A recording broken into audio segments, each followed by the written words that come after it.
Hi Sarah, good to see you today. You too. And lovely to be in your centre. Wonderful. Can you tell me a little bit about your area that you teach in? Yes, so I work with the 3 to 4 year olds Uh-huh. in a long daycare centre. Mm-hmm. So we have 15 children in that room with just me. Just you? Just Okay, me, yes. Right, okay. And tell me how you came into teaching. What led you into teaching? I think it was even as a young child, I was babysitting. So Uh-huh. looking after children, and as soon as I left high school, I went straight into a traineeship. So it was something I was drawn to Yes. with little people Yes. and just nurturing them and seeing them grow. So I knew from a very young age this is what I wanted to do. Okay, now has that Yeah. changed at all over the time No. that you've been teaching? No, not at all.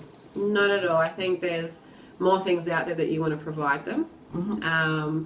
And my passion's always been very strong. So I am where I need to be. Right. Yes. And so you haven't got any thoughts of changing at this point in time? No, not at all. Okay. So tell me a little bit about your teaching style. You know, what you like, what approaches you like, what theorists you like. I think over the years that I've been in early childhood, I have been told that my approach is very calm. So I have a very calm approach with them. I do believe about, love is teaching within itself. So I am very nurturing, and I think I found that really helps them because they're making that attachment with me. Uh-huh. And then I know them so much better.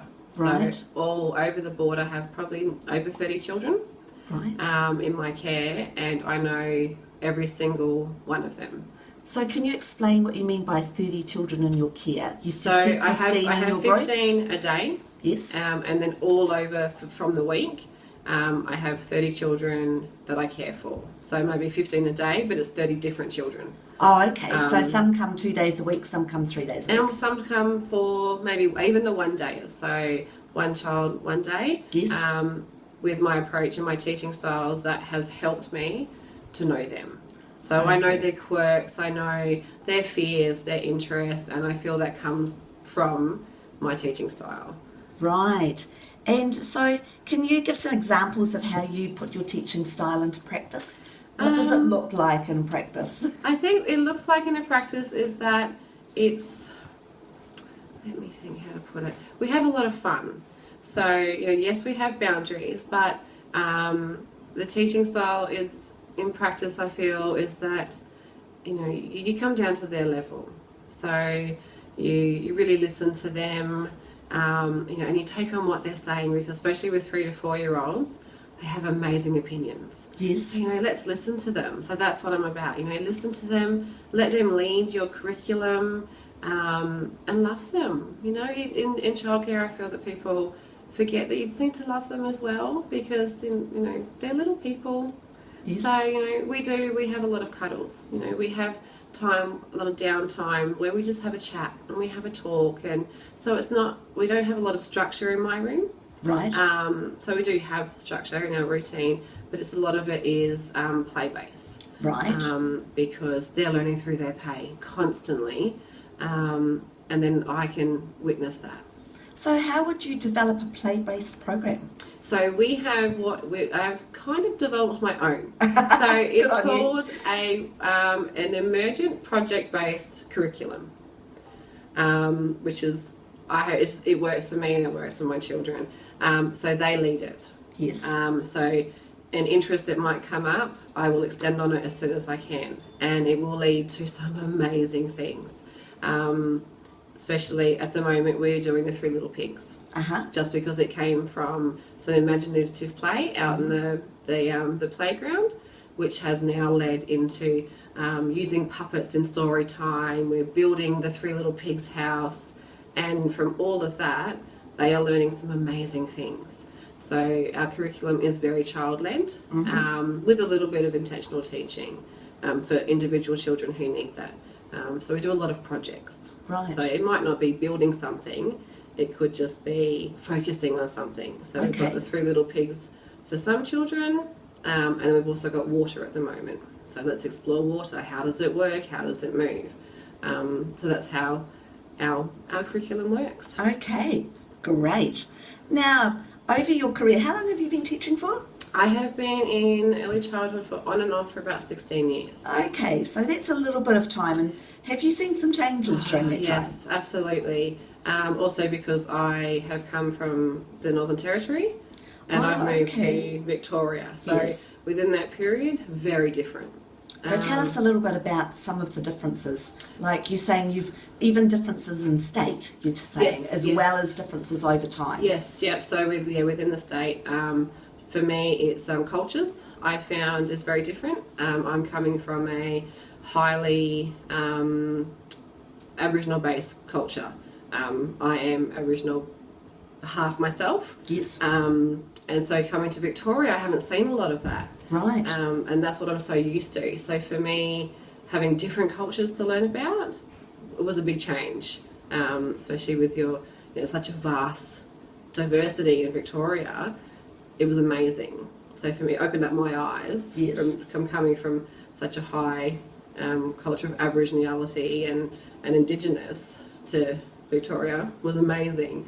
The changes I feel is that with the framework, that was a bit challenging just because you have to interpret it yourself and learning that and just all the different things that have been put onto us that we have to do and we have to learn. Yes. So I find the changes with that it is good in its own way. And just what you're teaching the children, I think, is a really good thing, and what you're focusing on now compared to back in 10 years ago. We were all stuck on development, but now it's like, let's look at the broader picture of what they're learning, not just if they can throw a ball.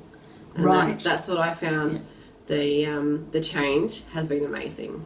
Okay. Yeah, they're not just skills. Yes. It's so much more, and I'm glad that the industry is now looking at that. Okay. Yeah. Now, do you find that your own personal heritage, culture, understanding, that you're able to bring that into your work? Yes. So we do a little bit. We have the children at the moment love hearing my Dreamtime stories. Oh, yes. So because we're just coming into transition at the moment, so the children have just moved up into my room, and we're using puppets for story time. So they love it. And then they have questions about it, because I find here that you may not see an Aboriginal in the street.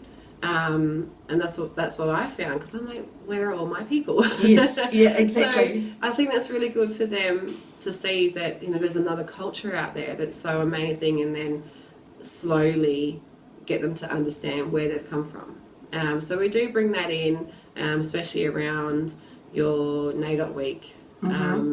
We do a lot of activities, and then I talk about it a lot. Yes. So it's not just an activity for that 1 week.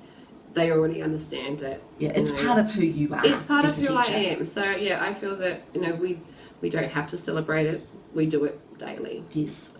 So sometimes my language might change, and they'll look at me and, what are you saying? I'm like, oh, sorry. So it's just, I think that's a part of me, and they accept me for who I am. So I think that will teach them some amazing skills. Yes. That we're all equal, and so I do bring that in a lot. So we read some fantastic stories that I have as well, and I bring paintings in that from my family. So yes, we do. Oh, that sounds just amazing. Yeah. Okay. Now, when you think of the time that you've been teaching for, what would you think of as things that have changed? You mentioned that the curriculum had changed, but what else has changed? And also, how do you think you've progressed in terms of your own professional development and moving from being a novice teacher to a much more experienced teacher? I think it's just taking the good and the bad experiences. So because I've moved from different centres, so you've got your community-based centres, private-owned centres, all experience I've taken is I take all the good out of it, which has helped me. So I may see something that I don't agree with in a centre or in a practice, and know that that's not who I am.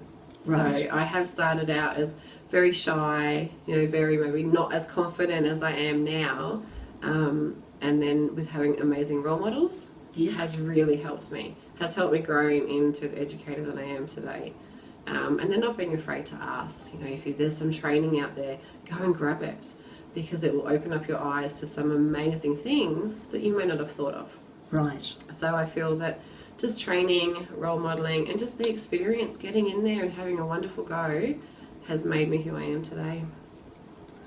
So, did I get that right? Yeah, I don't think there's any right or wrong. No. I think that's important. So you've been talking about professional learning. Yes. So if we go back a step and just think for a moment about what is it that makes a successful teacher today?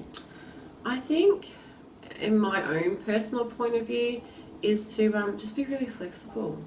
You know, I think to make it an amazing teacher is that being flexible and being really open-minded.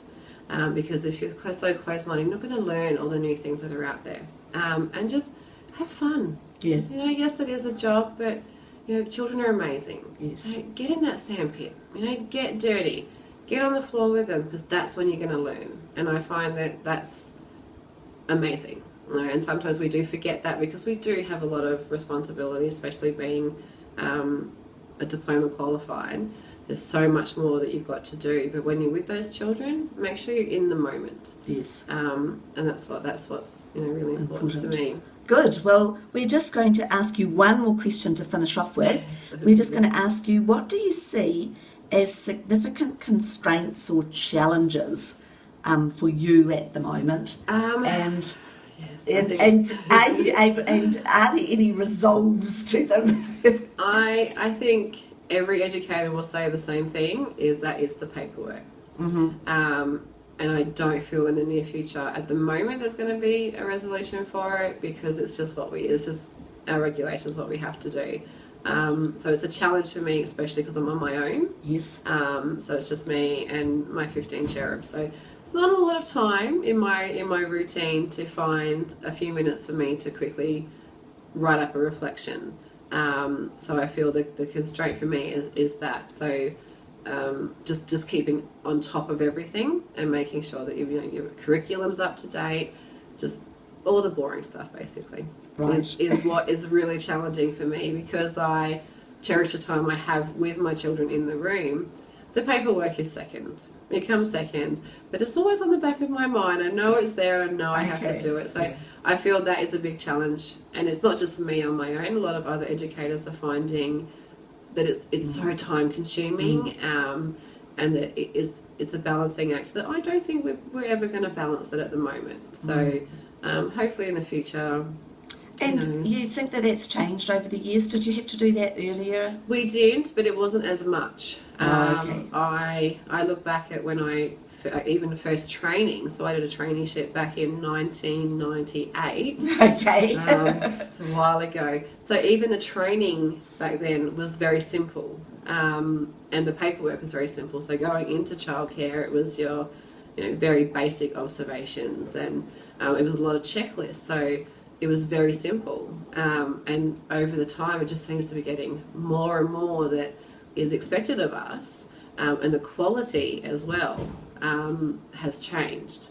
So it feels like there's a lot more workload that's expected of us, but we still need to maintain the quality with the children as well. Right. So yes. Well, look, that's fabulous. Thanks for sharing some of your Not a thoughts with problem us at today. all. Thank and you. we wish you well with your children. Thank you.